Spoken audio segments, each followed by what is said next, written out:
after the day of work on my end. So welcome everyone. I think we are having this panel discussion because it's anti-corruption day, and I'm glad that National College is doing this, and we're doing it a bit different. Especially whenever people talk about corruption, we usually focus on politicians, bureaucracy, नेताहरूले भ्रष्टाचार गरेमा मात्रै सीमित हुन्छ. But we're glad that we're having a bit of a different perspective on the corruption issues and looking at it from a different angle. So आजको चाहिँ main focus it's corruption and how youth can deal with it or can go against it and stand against it. भन्ने कुरामा चाहिँ we'll focus on that. So I won't take much of your time because I know there are lots of you who want to speak and express your views. So I'll gladly hand it over to Group 1. I think Group 1, but we have Anusha and Shreya. We'll start this discussion. So the floor is yours. Hi, everyone. Thank you, Pranab. So good evening, everyone. So on the occasion of International Anti-Corruption Day, so me and my team, we have researched a few things on corruption and youth unemployment. So we will be discussing on the same. So I guess every one of us has a general idea on what corruption is. Well, it is basically the views of interested power for private gain. And regarding youth unemployment, it is a situation where young people seeking for a job cannot find it easy. So, in our duita relations, we can observe it in various forms. Firstly, in rent-seeking behavior among officials. So when we say rent-seeking behavior, it's a tendency of officials, just much as they take bribes to provide benefits to individuals or groups.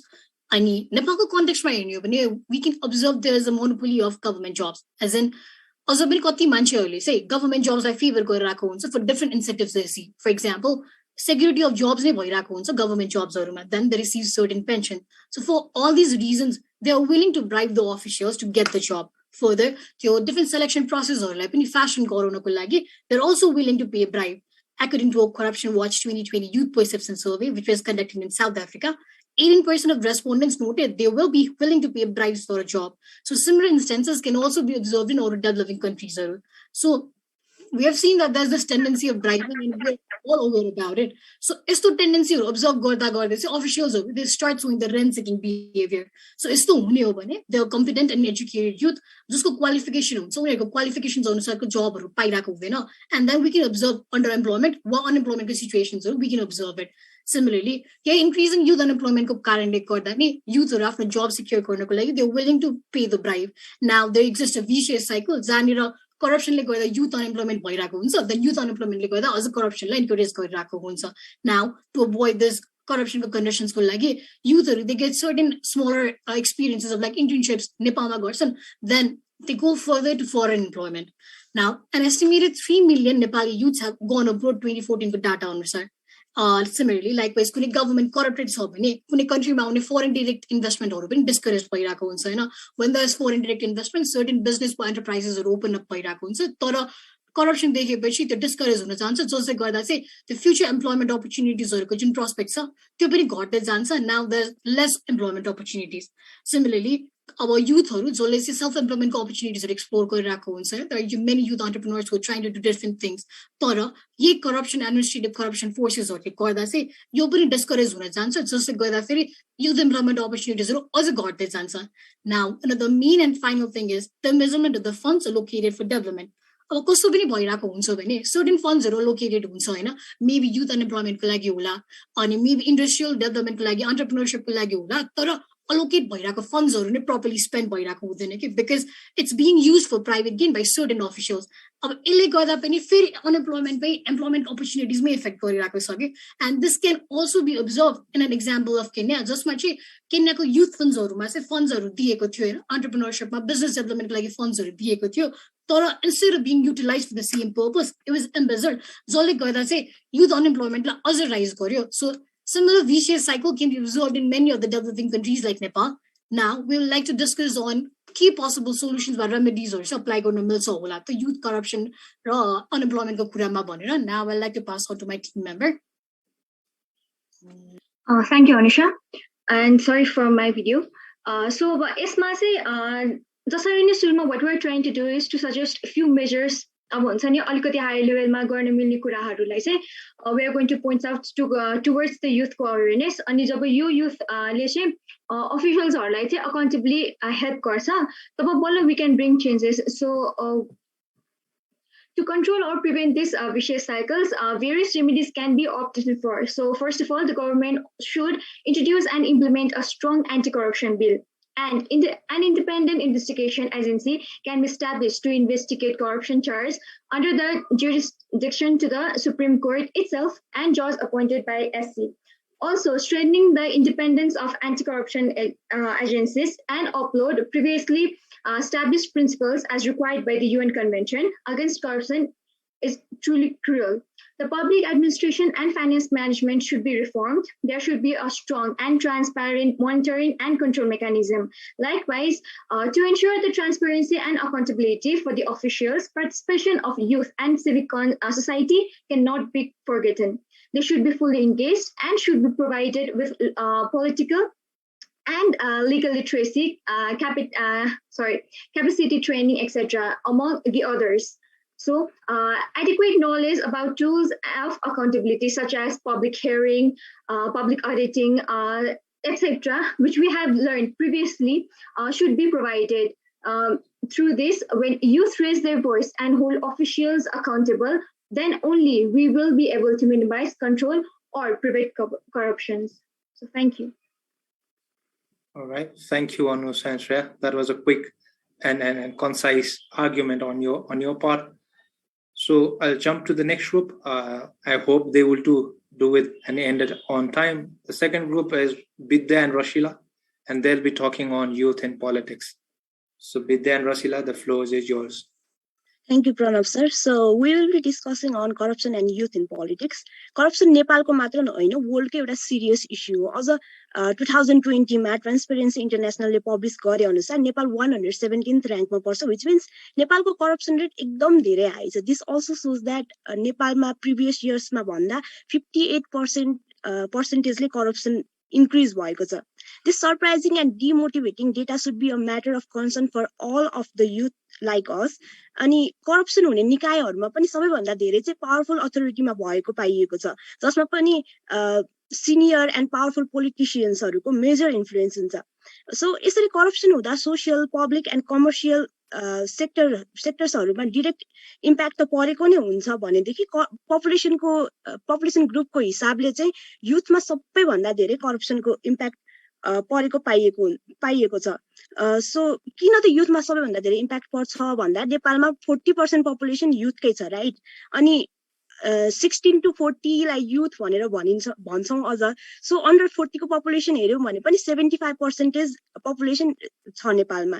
And coming 2022 को इलेक्सनमा पनि 3.5 million युथ्सहरुको contribution add हुने estimation गरिएको छ. So युथ्सहरु ले नेपालमा एकदम ठूलो role play गर्छन् के पोलिटिकल सिनारियो क्रिएट गर्नको लागि. तर युथ्सहरुको डाइरेक्ट इन्भल्भमेन्ट नै पोलिटिक्समा निकै कमसम्म पाइएको देखिन्छ.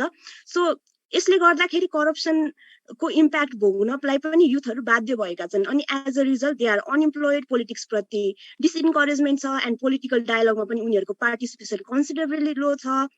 एन्ड एउटा ट्रान्सपेरेन्सी इन्टरनेशनलको अर्को एउटा डेटालाई जोड्ने हो भनेदेखि गुड्स एन्ड सर्भिसेसको लागि सबैभन्दा धेरै ब्राइब तिर्ने, अझ भनौं सबैभन्दा धेरै ब्राइब तिर्न बाध्य बनाइने उमेर समूह पनि युथ कै रहेको पाइएको छ. And what is the position of youth in politics? So अहिले रिसेन्टली युथहरु पोलिटिकल फ्रन्टमा आएको एक्जाम्पल बढिरहेको त छ, but their actions and participation to deal with the issue of corruption is still low. According to a research, corruption mitigate गर्ने सबैभन्दा ठूलो रोल चाहिँ हामी युथहरुको नै हुन्छ. How? Because youths are aware of the needs and areas of spending for the citizens, and they are the energetic and powerful entity of nation, हैन? अनि they cover a large percentage of population, and youth can use their knowledge, technology, and skills to check and question government on the issues about irregularity, transparency, and monitor government's activities. So youthहरु पहिला politically aware हुनु पर्यो so that they can contribute to end corruption. But there are also a bunch of challenges to involve youths in politics. केही challengesहरु यस प्रकार छन्.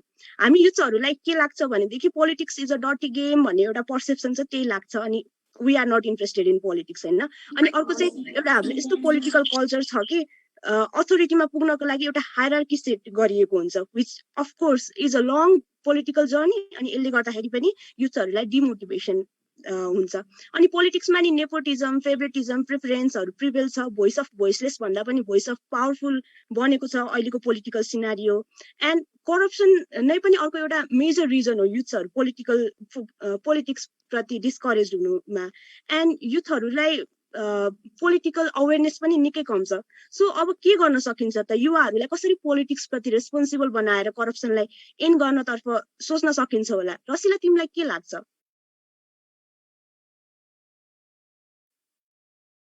Question सोध्ने बित्तिकै भर्खर एउटा रिसेन्ट इक्जाम्पल याद आयो 2020 को पेन्डेमिकको बेलामा हामीले इनफ इज इनफ भन्ने क्याम्पेन जुन सोसियल मिडियाबाट स्टार्ट भएको थियो जसको डिमान्ड चाहिँ to have the medical transparency यो चाहिँ मलाई युथ एक्टिभिजमको मेजर इक्जाम्पल हो जस्तो लाग्छ the politically aware youth they can create fruitful impact in dealing with a corrupt system भन्ने एउटा सानो इक्जाम्पल पनि हो त्यसका साथसाथै अरू सोल्युसन चाहिँ हामीले युथहरूलाई एन्टी करप्सन मुभमेन्टमा इन्भल्भ गराउनु पर्यो डिरेक्टली तर त्यसको लागि उनीहरूलाई पोलिटिकली अवेर पनि बनाउनु पर्यो पोलिटिकल अवेर कसरी बनाउन सकिन्छ भन्दा गभर्मेन्ट एन्ड नन गभर्मेन्ट बडिजले चाहिँ कसरी युथहरूलाई पोलिटिकल कुनै पनि पोलिटिकल मोटिभ प्रति बायस नभइकन एकदमै अनबायस तरिकाले विभिन्न पोलिटिकल इस्युजको बारेमा विभिन्न गभर्मेन्टको टुल्स एन्ड टेक्नोलोजिजको बारेमा चाहिँ इन्फर्मेसन दिनु पर्यो हाम्रो देशमा पनि नेसनल युथ काउन्सिल छ जसको इस्टाब्लिसमेन्ट पछि युथहरूलाई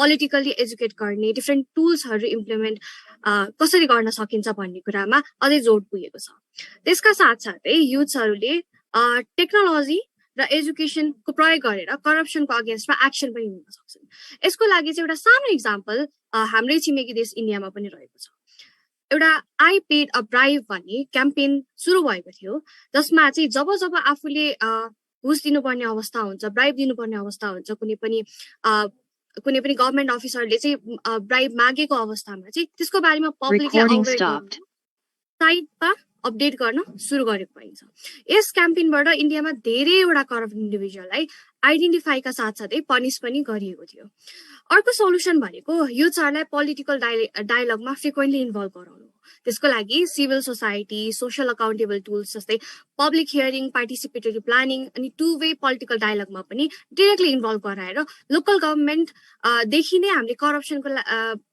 अगेन्स्टमा अकाउन्टेबिलिटीको एक्सनहरू युथहरूले पनि लिन सक्छौँ त्यसै गरी युथहरूलाई पोलिटिकल अवेर बनाउँदै गर्दा करप्सन मिटिगेसनमा मोबिलाइज गरेको अर्को एउटा सानो इक्जाम्पल चाहिँ OECD anti corruption movement in Greece पनि हो जसमा चाहिँ युथहरूलाई पोलिटिकल र करप्सन रिलेटेड कुराहरूमा अवेर गराउनको लागि युट्युबको युज गरिएको थियो so in conclusion as a youth हामीले पनि पोलिटिक्समा डिरेक्टली अर इन्डाइरेक्टली इन्भल्भ भएर कम्तीमा पोलिटिकली रेस्पोन्सिबल पोलिटिकली अवेर र गभर्मेन्टलाई पनि पोलिटिकली अकाउन्टेबल कसरी गराउन सक्छौँ भन्ने कुरामा हामी पनि इन्भल्भ हुन सक्छौँ so as a youth that will be our first step towards ending corruption with this I like to end this. Thank you. Thank you, Vidya and Rashila. And that was a great transition, Vidya, with Rashila. And thank you, group as well. I think even though there are two speakers, there are many who are behind the whole discussion that is going on here today. So now let's not waste any more time and invite group 3. And their topic is Nepalese culture and corruption. So group 3, Dipasha and Sulata. Thank you sir हामीलाई थाहा छ हाम्रो कन्ट्रीमा नभइकन सबै कन्ट्रीमा चाहिँ करप्सनले चाहिँ कतिको बिगारेको छ कस्तो कल्चर डेभलप गरेको छ भनेर हामीलाई सबैलाई नै थाहा छ होइन अनि इन केस अफ नेपाल चाहिँ करप्सन भन्नाले चाहिँ हामीले के बुझ्न सकिन्छ भने एज अ गिफ्ट हुन्छ नि अब केही काम गराए अरूलाई एज अ गिफ्ट चाहिँ करप्ट गराइरहेको भइरहेको छ कि अनि त्यसपछि नेपालमा चाहिँ यो करप्सन बढ्नुको मेजर रिजन चाहिँ के हो भने चाहिँ मान्छेहरूलाई चाहिँ छिटो रिजल्ट चाहिन्छ कि जेको पनि होइन अनि त्यसपछि पेसेन्स हुँदैन एक्स्ट्रा मनी पे गर्नलाई हामी सकिन्छ तर हामीलाई चाहिँ पेसेन्स एउटा रुल्स एन्ड रेगुलेसन फलो गरौँ भन्ने चाहिँ हुँदैन कि अनि सो एज अ रिजल्ट यसले चाहिँ क्लियरली के देख्न सकिन्छ भने इन्क्रिज करप्सन र easy method to do get our job done होइन अनि सोसाइटीले चाहिँ त्यही हुँदा चाहिँ बेटर काम चाहिँ हामी पैसा पे गरेर नै गर्न सक्छौँ भनेर फाइनल भएको हुन्छ कि। अनि अर्को चाहिँ के हो भने हामीले नेपालमा हेर्न सकिन्छ चिया खर्च भनेर होइन, जुन चाहिँ ठुलो ठुलो लेभलमा चाहिँ गरिरहेको हुन्छ कि। त्यो चाहिँ कस्तो भने चाहिँ अफिसियल्सहरूलाई चाहिँ ल हजुरहरूलाई चाहिँ हामी एज अ चिया खर्च चाहिँ हामीहरू यस्तो दिन्छौँ, हाम्रो काम गरिदिनु भनेर भनेको हुन्छ होइन। अनि which is absolutely the wrong doing of officials and individuals.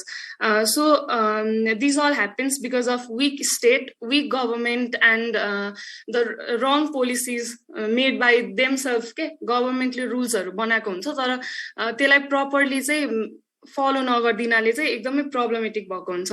अनि हामी भन्छौँ कि नराम्रो गर्न हुँदैन, अनि त्यसपछि करप्सन गर्न हुँदैन भनेर एउटा यो हिन्दू बिलिफ, हिन्दूमा जान्छु म होइन, हिन्दू बिलिफमा नै भनेको हुन्छ। तर त्यसपछि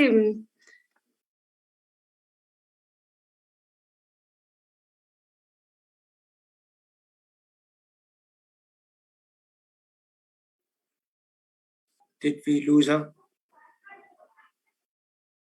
Yes, sir. I think there is some issues with our internet. Anyone from the group can chip in? Yes, sir. So I'd like to cover up with corruption. It is a thought to flourish in weak democracies. Of our country weak, so that is the reason why we suffer more from corruption. And Nepal is on 117th rank in corruption perception index. So in order to reduce access to information, government bodies will wisely use their budget. For example, bridge ko lagi 3 crore budget छुटाएर बनाएको थियौं तर लास्टमा चाहिँ spend चाहिँ only 1 crore मात्रै भएको थियो। That shows that अब क्वालिटी र क्वान्टिटी चाहिँ कति डिग्रेड भएको छ त्यो प्रोजेक्टमा भनेर, बजेट जति लेस भयो त्यति नै डिग्रेड भयो भनेर। सो प्रपर एक्सेस टु इन्फर्मेसनहरू इन्क्रिज भयो भने चाहिँ the responsiveness of the government bodies and similarly it will also have a positive effect on the level of public participation as well. अनि यसरी नै अब citizen as well as us youth can also work with the civil society organisation to promote the transparency and public integrity by advancing the access to information law, by monitoring government spending, by tracking campaigns finance। अनि हामी आफैले पनि अब corruption भइराछ भनेर speak up गरे भने चाहिँ झन् राम्रो हुन्छ जस्तो लाग्छ। अनि with the creation of anti-corruption agencies, civil service reforms, accountability and transparency, it is also possible to reduce impact of corruption जस्तो पनि लाग्छ। Talking about the social accountability tools तिनीहरू like citizen charter, public audit, public हियरिङहरू use गरेर त्यो चाहिँ बेसी maximum use गरेर हुन्छ। तर त्यो बाहेक अरू पनि अब हामीले सोशल अकाउन्टेबिलिटी टुल्सहरू युज गर्यो भने it will be more effective. अनि टकिङ अबाउट द करप्सन, अब हामीहरूले चाहिँ करप्सन भइरहेछ भनेर त्यसलाई चाहिँ अब सिरियस इस्यु जसरी लिँदैन, बट हाम्रो आफ्नो नै स्मल एक्टिभिटिजहरू लाइक अब लाइसेन्स बिना स्कुटर चलायो अनि ट्राफिकलाई पैसा खुवाएर भइहाल्छ नि भन्दै एभ्री टाइम त्यसरी नै चलाएर करप्सनमा हामी युथहरूले पनि आफैले पनि त्यसमा एकदमै ठुलो बिग रोल खेलिरहेको हुन्छौँ। So if we ourselves should not be part of corruption in order to end corruption. त्यति नै भन्दै चाहिँ I'd like to end it. Thank you. Thank you, Dipasha and group. And we lost Sulata there, but you got hold of the topic and took it forward. So thank you for that, Dipasha. Let's jump to group 4, who will be talking about corruption and social media activism. So group 4, Prince and Neha, the floor is yours. Namaste, सबैजनालाई। So के एउटा active एउटा social media user भइसकेपछि I think हामी सबैले के अरे एक न एकचोटि me too, enough is enough, not anymore, अनि त्यसपछि black life matters, save Nijgadh, अनि त्यसपछि फ्राइडे फर के अरे फ्युचर जस्ता के अरे क्याम्पेन्स र ट्रेन्ड्सको बारेमा एक न एकचोटि पक्कै के अरे सुनेकै हुनुपर्छ होइन। So these are some of the examples of what social media activism actually looks like होइन। र के अरे मिम कल्चर जुन चाहिँ हाम्रो एकदमै फेभरेट पनि रहेको छ। सो यो पनि एउटा फर्म अफ सोसल मिडिया के अरे एक्टिभिजम नै भन्न मिल्छ यसलाई पनि।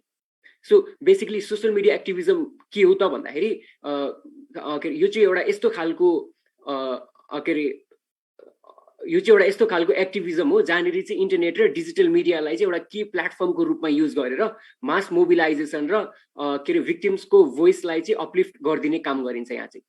सो के अरे अहिलेको समाज भनेको चाहिँ एकदमै प्रगतिवादी समाज मानिन्छ कि अहिलेको के अरे अहिलेको एरालाई चाहिँ होइन, किनकि like everyone is busy in their own life होइन, chasing their dreams, their careers, their passions होइन। सो यस्तो बेलामा we really can't expect someone to carry a banner अथवा एउटा प्याम्पलेट लिएर होइन त्यो माइतीघर मण्डेलामा दिनभरि उभिएर ऊ गर्न होइन, वी रियली कान्ट एक्सपेक्ट होइन। सो अनि के अरे अल्सो बिङ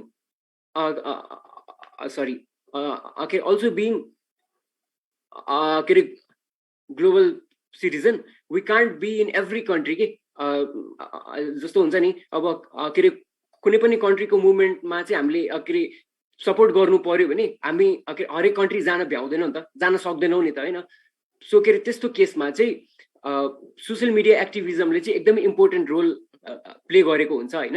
र के अरे अरू खालको प्रोटेस्ट र एक्टिभिजममा के पनि हुन्छ भने तपाईँको के अरे भाइलेन्सको केसेसहरू हाई हुने एकदमै बढी चान्सेसहरू हुन्छ कि, र उनीहरू इन्भाइरोमेन्ट फ्रेन्डली पनि त हुँदैन नि। जस्तै भनौँ न टायर बालिदिने, त्यसपछि के अरे प्याम्पलेट्सहरू के अरे प्रिन्ट गर्ने, त्यसपछि के अरे प्ले कार्ड्सहरू प्रिन्ट गर्ने होइन। सो यस्तो केसेसमा चाहिँ जेनरली के अरे सोसियल मिडिया एक्टिभिजमको रोल चाहिँ एकदमै बढी हुन्छ कि। र भनौँ न तपाईँको एउटा सानो ह्यासट्यागले, एउटा सानो मिम हामीले सेयर गर्छौँ, त्यो मिमले होइन, एउटा सानो पोस्ट हामी सेयर गर्छौँ, त्यो पोस्टले पनि हाम्रो सोसाइटीमा, हाम्रो सिस्टममा, हाम्रो कन्ट्रीमा चाहिँ बच्चेदेखि चाहिँ हामीले हेर्दै आइरहेको छौँ एउटा भाइरस जसरी हाम्रो जुन करप्सन बनेर जुन बसिरहेको छ। सो यस्तो इस्युहरूलाई चाहिँ लाइमलाइटमा ल्याइदिन्छ कि सबैलाई के अरे सजिलै सबैको मोबाइलमा, सबैको चाहिँ के अरे सबैको हातमा पुर्याइदिन्छ कि। सो के अरे यसको बारेमा चाहिँ थप जानकारीको लागि I would like to pass the floor to my teammate Neha. The floor is all yours Neha, thank you so much. Thank you, Prince. So when we hear the word corruption, so the first word that comes in our mind is government. So we can understand from this that corruption is a very hot topic in Nepal, and it is a very critical issue that has hampered the growth of developing countries like Nepal. Ani Transparency International ko recent data अनुसार Nepal South Asia kai तेस्रो बढी corruption हुने country को list मा परेको छ। अनि this data itself shows how much the system of Nepal is corrupted.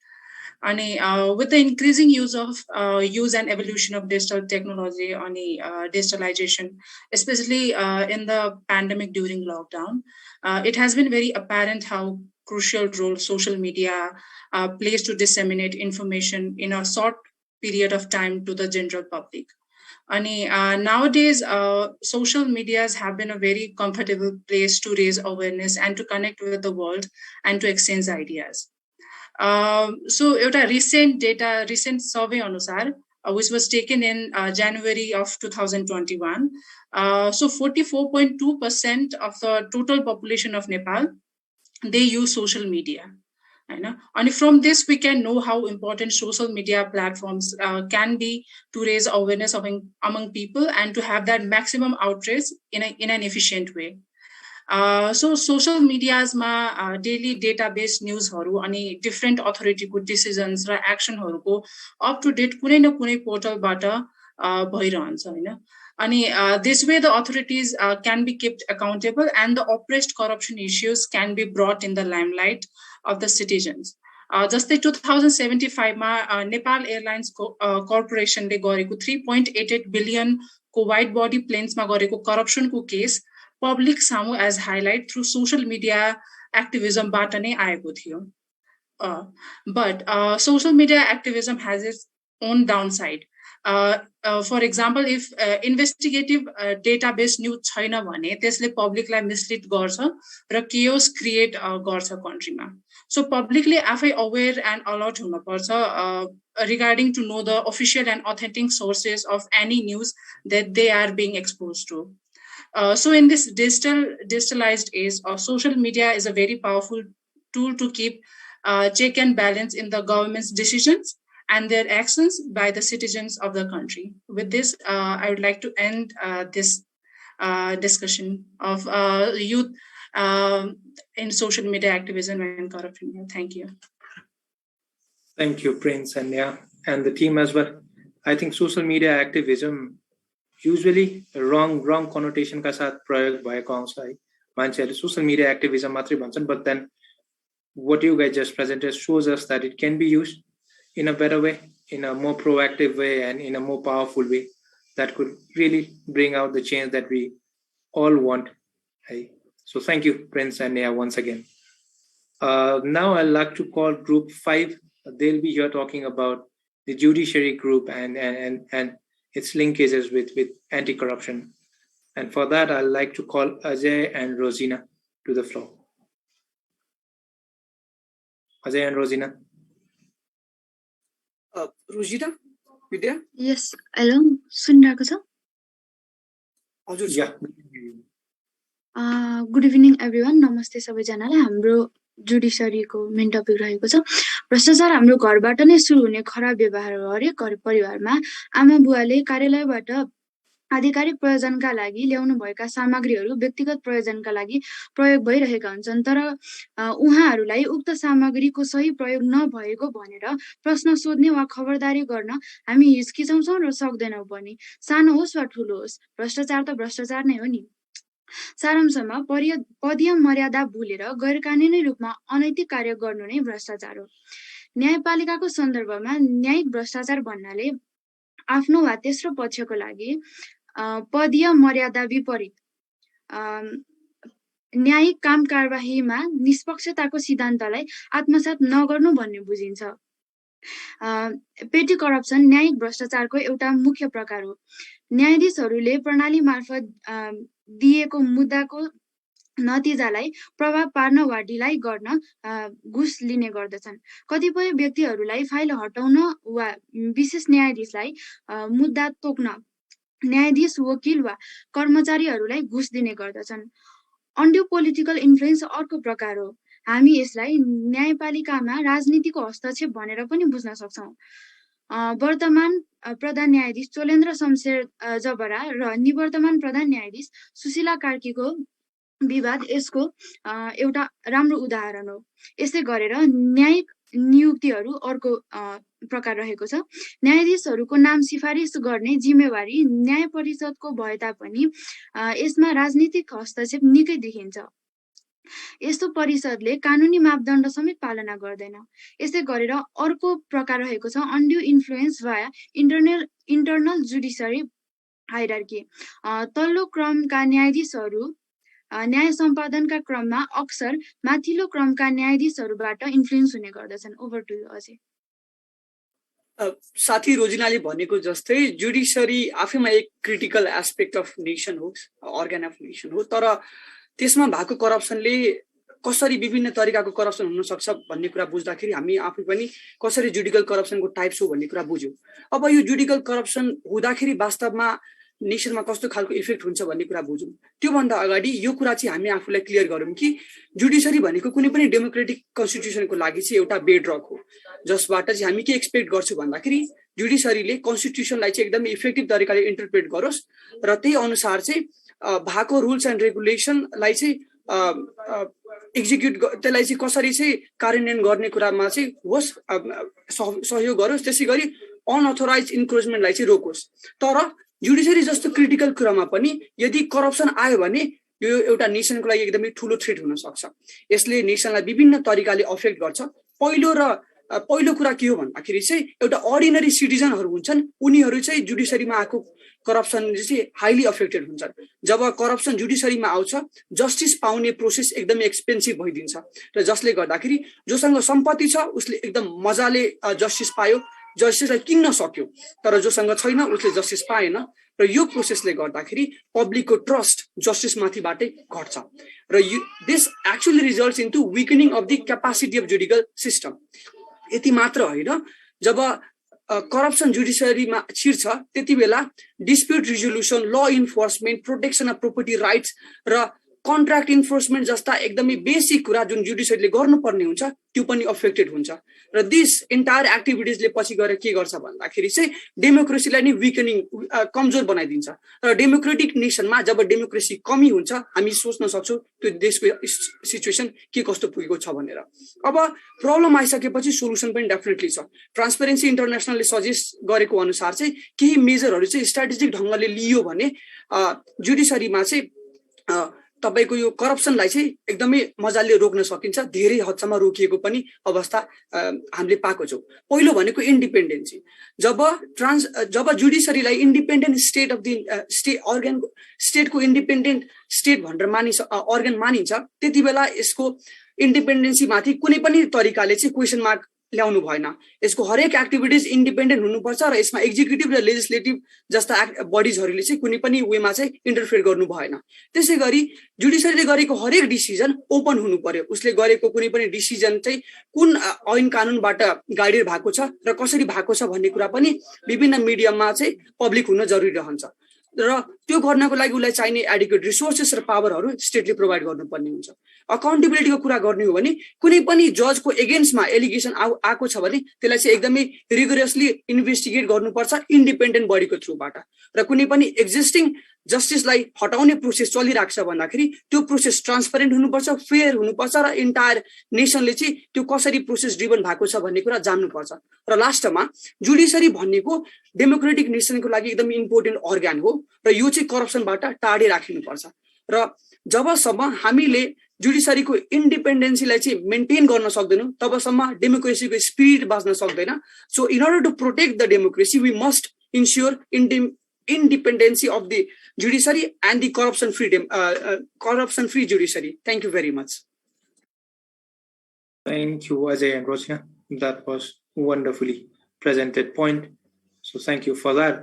I think I may have jumped a group and there was supposed to be a group A who was supposed to present their views around cultural norms sustaining corruption. So group A, I can't see the name here. So group A, is there? I'll introduce myself. So hi everyone who's joined us today. My name is Kushi Hangtengarai. I'm a student of BOSS, Bachelor of Social Sciences here at National College, and I will be presenting on cultural norms sustaining corruption. Before I go right into the core of it, I want to sort of prime all of these listeners about why it's important to talk about cultural norms as in relation to corruption. So as you might know, there are a number of mechanisms based on both policy and structural changes that have long aimed at eliminating the issue of corruption from our society. We have our policies, our acts, governance bodies like CIA and OAG, strategic placements and plans that all aim to target corruption and corrupt behavior.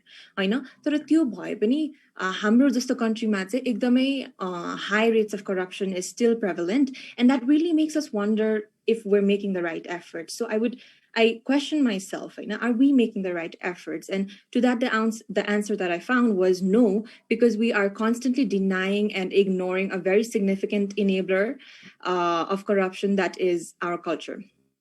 So corruption र culture को चाहिँ study हाम्रो academic sphere मा एकदमै rise भएको छ र Robert Klitgard भन्ने scholar जो हुनुहुन्छ उहाँले चाहिँ यो study लाई pioneer गर्नुभएको छ र he has found that there are actual positive correlations with certain cultural characteristics. To understand what those cultural characteristics can be, we will explore them in the case of Nepal. So Nepalको केसमा चाहिँ first of all, I would like to talk about amoral feminism or kinship. यो चाहिँ किन हुन्छ त भन्दाखेरि we need to understand what kind of society Nepali society is. So Nepali society चाहिँ टक्कै हेर्दाखेरि चाहिँ in comparison to modern states अनि अरू societies in the modern world, we are very much still collectivist. Collectivist in the sense that हामीले चाहिँ अहिले पनि community, society र यो जुन चाहिँ collective valuesहरू छ उलाई चाहिँ we prioritize them more than what individuals have to believe or individuals' opinions के छ. And it has its good aspects as well. तर अहिले चाहिँ हामी we will see how that is problematic for corruption maintenance.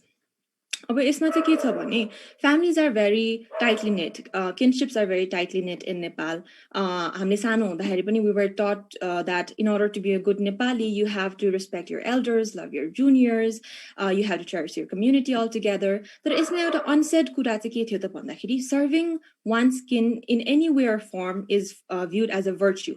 होइन, if you're able to help someone from your community, from your family, or from your relatives को set, then that is taken as something very positive to your very character. So त्यसले गर्दाखेरि चाहिँ पछि गएर when a person is faced with the opportunity to help or elevate a kin, he or she feels social, cultural, and moral obligation to be helpful. र यो obligation चाहिँ it's more persistent than the individuals need to be honest and maintain his or her integrity. किनभने ironically नेपालमा चाहिँ जब one participates in nepotism or fails or does not participate in nepotism or fails to serve their kin, they're often met with social sanctions like exclusion and belittling. We've often heard things like top politico or ठुलो मान्छे भएछस् in a very sarcastic tone, or forgot his roots, they forgot their roots भनेर. So basically not participating in nepotism has become to be seen as a betrayal to the very social fabric of Nepali society, which is very problematic. त्यसपछि अर्को कुरा चाहिँ के गर्न सकिन्छ भने normalization. In the recent years, it can be seen that the idea of corruption has become very normalized in the Nepali society. Rachana Shrestako 2019 survey मा चाहिँ के भेटाएको थियो त भन्दाखेरि 88%, which is a very large chunk of the people who were surveyed thought that the most important factor in in winning procurement contracts with the government is personal connections with government officials or political parties. So यो statistically चाहिँ एकदमै छर्लङ्गै prove गर्छ कि हामीले चाहिँ कति normal तरिकाले, we just expect that to be the normal to be the norm, हैन? तर हामीलाई त यो data चाहिँदा पनि चाहिन्थेन क्या to believe that corruption normalized छ भने, because I feel like evidence is scattered all around us.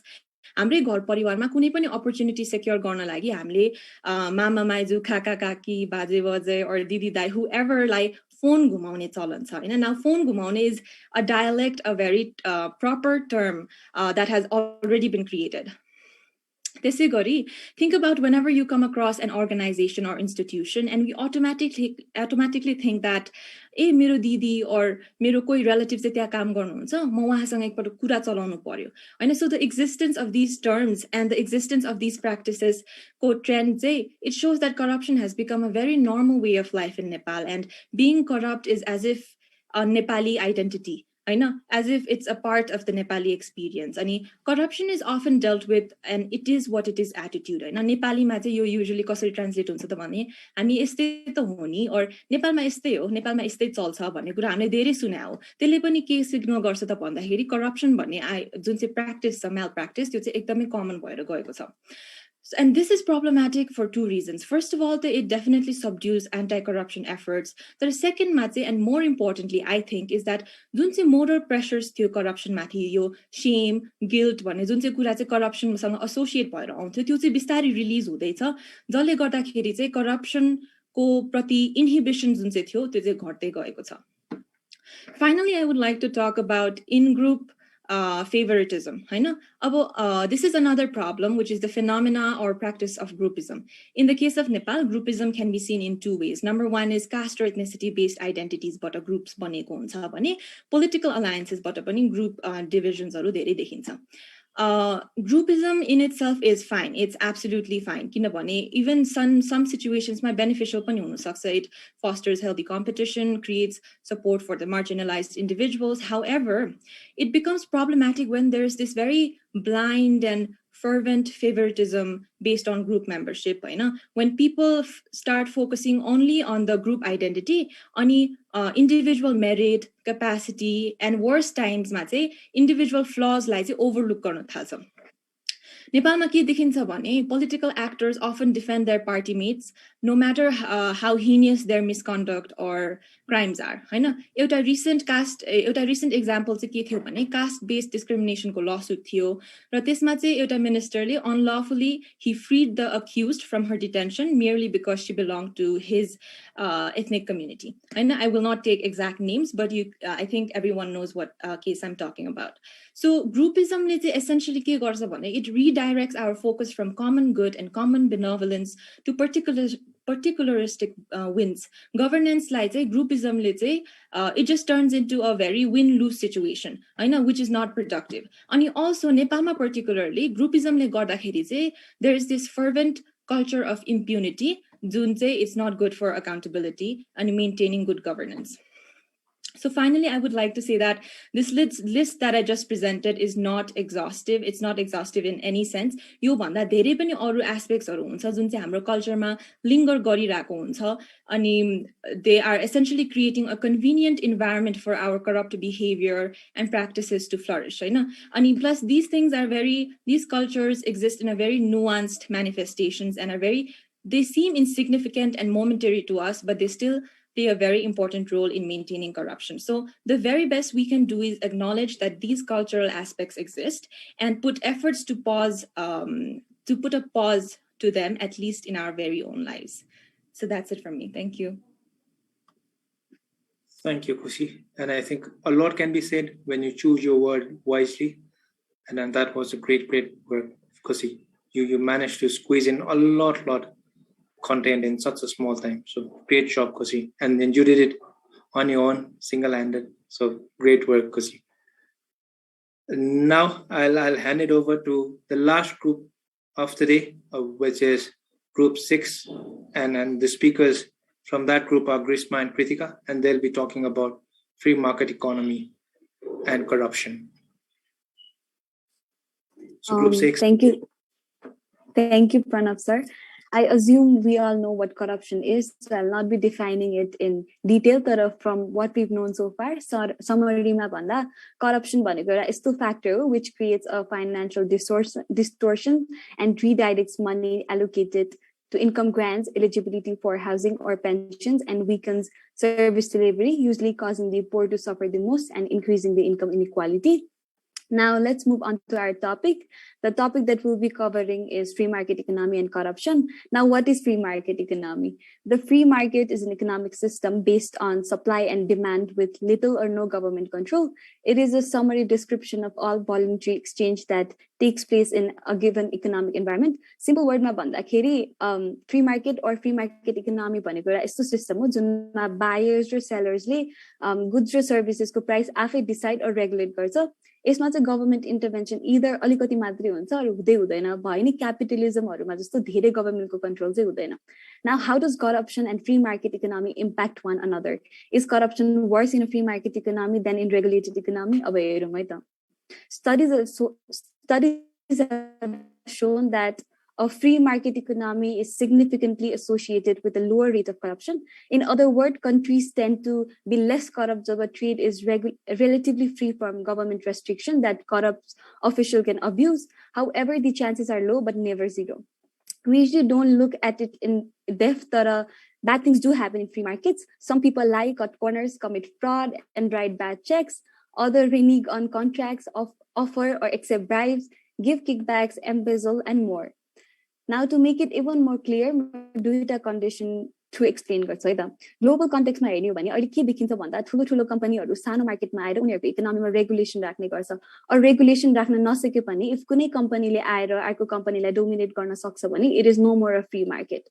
So एउटा certain मान्छेसँग बढी पावर हुन्छ, उसले त्यो मिसयुज गर्यो भने करप्सन हुन्छ, अकाउन्टेबिलिटी, ट्रान्सपेरेन्सी वीक हुन्छ. अनि यस्तो केसमा त्यो बाहेक अर्को कन्डिसन के हुन्छ भन्दा जति त्यो ठुलो कम्पनीजले रेगुलेसन ल्यायो त्यो रेगुलेसनबाट पास भएर जानको लागि पनि उनीहरुले गभर्नमेन्टको सर्टेन च्यानल्स थ्रु जानुपर्छ. त्यो च्यानलले पनि एउटा मोनोपोली क्रिएट गर्दियो गभर्नमेन्टको इन्डिभिजुअल्सहरुलाई जसले चाहिँ करप्ट एक्टिभिटीज गर्न पायो. फर एन एक्जाम्पल नेपालमा हेर्ने हो भने नेपाली पोलिटिशियन्सहरुले आफ्नो अथराइज पावर मिसयुज गरेर आफ्नो रिलेटिभ्स अर क्लोज वान्सलाई इलेक्सनमा जिताउने अर अनडिजर्भिङ छ भने पनि उनीहरुले जितिरहेको देख्छौं. अब फ्री मार्केट नै गभर्नमेन्ट अब फ्री मार्केट भनेको नै गभर्मेन्ट इन्टरभेन्सन नहुने केस हो सो एउटा एस्पेक्टबाट हेर्दा गभर्मेन्टको इन्टरभेन्सन घटेपछि करप्सन त घट्छ तर स्लाइट करप्सन चाहिँ अझै पनि हुने चान्सेस छ so looking at the context of developing countries even though they try to bring a free market, there are certain government interventions that take place. Similarly, we can't create a monopoly because there needs to be a competitive market or else the chances of corruption are high. But we have some solution to at least decrease the rate of corruption. And for that, I'd like to invite Kritika on the stage. Kritika, the floor is all yours. There are a few good aspects of free economic as well. Free market इकोनोमीको good side हेर्दा चाहिँ हामीले के देख्छौँ भन्दा यसले चाहिँ economic growth promote गर्छ र ट्रान्सपेरेन्सीमा नि कन्ट्रिब्युट गर्छ it also contributes in competitive markets अनि फ्री मार्केट इकोनोमीमा के हुन्छ भने यसले गर्दा चाहिँ कन्ज्युमर्सको भोइस सुनिन्छ जसले गर्दा चाहिँ के कस्तो सर्भिस एन्ड प्रोडक्ट्सहरू चाहिँ कन्ज्युमर्सको डिमान्डमा छ भन्ने थाहा पाइन्छ र त्यही अनुसारको सर्भिस चाहिँ सेलर्सहरूले चाहिँ प्रोभाइड गर्छ अनि also expect for elderlies and children. In a free market economy, everyone is provided with equal opportunity. But free market मा चाहिँ regulation हुने भएको कारणले चाहिँ नि करप्सन चाहिँ हुन्छ अब यही मार्केटलाई चाहिँ कसरी एन्टी करप्सन बनाउने र कसरी चाहिँ भइरहेको करप्सनहरू चाहिँ रिड्युस गर्ने भन्नेको लागि चाहिँ we have come up with some possible solutions. एउटा चाहिँ के छ भन्दा हामीले चाहिँ स्ट्रिक्ट एन्ड फास्ट पनिसमेन्ट चाहिँ राख्नुपर्छ कतै करप्सन भएको देखिएको छ भने अनि creating unity in public or active civil society fundamental rights awareness in people of Nepal increasing transparency in deals and affairs of the country. We could also hire some independent detective agency pressurizing for enough powers to the judicial system अनि त्यस्तै गरी चाहिँ एउटा responsible press media or body establish गर्नु पर्यो जसले गर्दा चाहिँ पब्लिक अवेरनेस क्रिएट गर्न सकोस् अनि अर्को चाहिँ यसो भन्दा फाइनान्शियल ट्रान्ज्याक्सनहरू चाहिँ मोनिटर गर्नु पर्यो अनि त्यसको रेकर्ड्सहरू पनि ट्र्याकिङ गर्नुपर्छ and also to reduce temptation public अफिसियल्सको स्यालेरिजहरू रेज गर्ने जसमा चाहिँ उनीहरू सेटिस्फाई भएको होस् so this could be some feasible solutions to in or at least reduce the rate of corruption in Nepal. Thank you. Thank you, Pritika and Grishma. Again, great work presenting your argument. I think we've managed to complete it 2 minutes early than what the set time was. So congratulations, everyone, for not just presenting your ideas, but presenting it on time, which rarely happens. So great job, everyone. I hope classroom presentation, you guys would follow the same strict rules in terms of timing, and I don't have to push on saying time sakyo. Great work, everyone. I think today's discussion shows how much corruption is there in our country. Euda sector ma matre haina. There are different sectors, different areas where corruption is deeply ingrained, and that is why our governance system is so weak.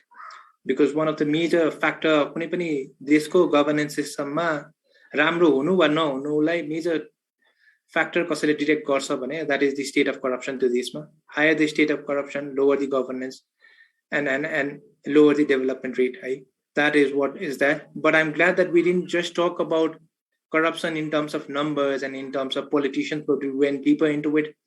And I think I'll take the word from Khushi and about the cultural aspect and the norms around corruptions and how Jia Kharsa and phone gumaune are terms that are so normalized that we don't see that as corruption. And that shows how corruption starts right at our home, where we start normalizing this behavior, where we start normalizing how we react to people who are not integral to their morals and their value systems. And that is where corruption starts. I think that is what I take away from today's presentation. And I hope everyone takes away that it is within us to stop this if we look inside and start working on it. And I think you guys being the youth of this country, I'm glad that you could see the problem, because in order to eradicate any problem, the first thing that we need to look for is the causes around it. And I think we've got that there. So thank you so much, everyone, for expressing your views, so powerfully, and for making my day at the end of a long work day for me. Thank you, everyone. Hope you have a good evening and hopefully a pleasant sleep after all the discussion that we had today. Great job, everyone. Take care. Bye-bye.